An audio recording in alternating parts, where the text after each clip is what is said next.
Бүгін мен бұл видеода камералардың қанша түрі, олардың айырмашылығы және интернетке қосыла ма, қосылмай ма деген сұрақтарға жауап беретін боламын.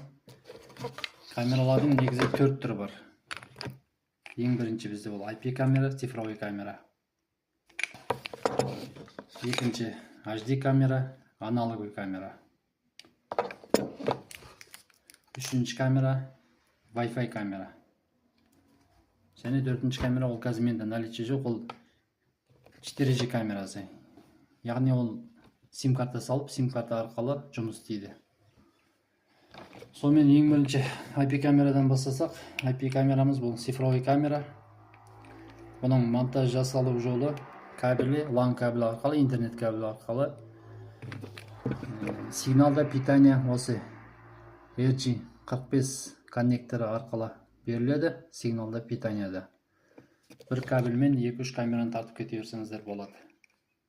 Қою удлинитель қойып ортасына. Бұған регистратор керек емес.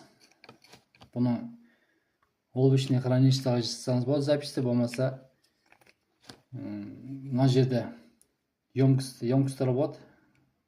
Флешка салынатын. Сол флешка салып, записьтерді соған сохранить етіп, телефон арқылы приложениемен көре бересіздер. Бұның бір жақсы плюстары сол монтажы оңай және регистраторсыз өзі жұмыс істейді. Енді екінші камерамыз. Екінші камерамыз деген бұл HD камера, аналоговый камера. Бұған обязательно регистратор керек, запистер жасалу үшін регистратор болады. Соған жесткий диск қойып, запистің бәрі соған жасалынады. Бұның монтаж жасалу жолы кабелі, коаксиальный кабель. Бұның несі разъемі BNC разъеммен. Яғни үйде телевизордың кабельдер болушы еді бұрын, антеннаға тартылатын. Коаксиальный кабель, сонымен тартасыздар. Бірақ бұның бір минусы монтажында. Бүкіл камераның кабельдері сол регистраторға бару керек. Мысалға сізде 5-6 камера болса, 5-6 кабель кіргізу керек болады, регистраторға тарту керек болады. Және бұның качествосы IP-ға қарағанда кішкене төмен болады. Үшінші камерамыз бізде Wi-Fi камера. Ezvis фирмасыныкы Wi-Fi камера. Бұған только 220 вольт питание қоясыздар. И Wi-Fi болса, интернет болса, Wi-Fi арқылы жұмыс істейді.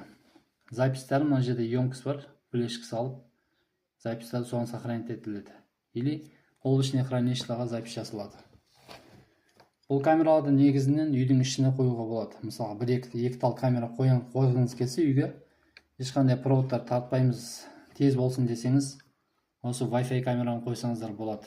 Только 220 вольт питание бересіздер, и болды. Приложениесін скачать етіп, добавить етіп көре бересіздер. 4G камерамызда оған сим карта саласыздар, тариф қосасыздар, и 220 вольт тоже қосып қоясыздар. Онда телефон арқылы көре бересіздер. Сосын көп кісілердің сұрағы, камералардың бәрі интернетке қосылама дейді. Бәрі интернетке қосылады. И сосын көбісі ойлайды екен, Wi-Fi болса болды. HD камерада, IP камерада Wi-Fi арқылы қосылып көре береміз деп ойлайды екен. Жоқ, олай қосылмайды. Бұны Wi-Fi-ға LAN кабель арқылы қосып настройка жасайды. Бұлдан настройка қатты қиын емес, аналог камерада.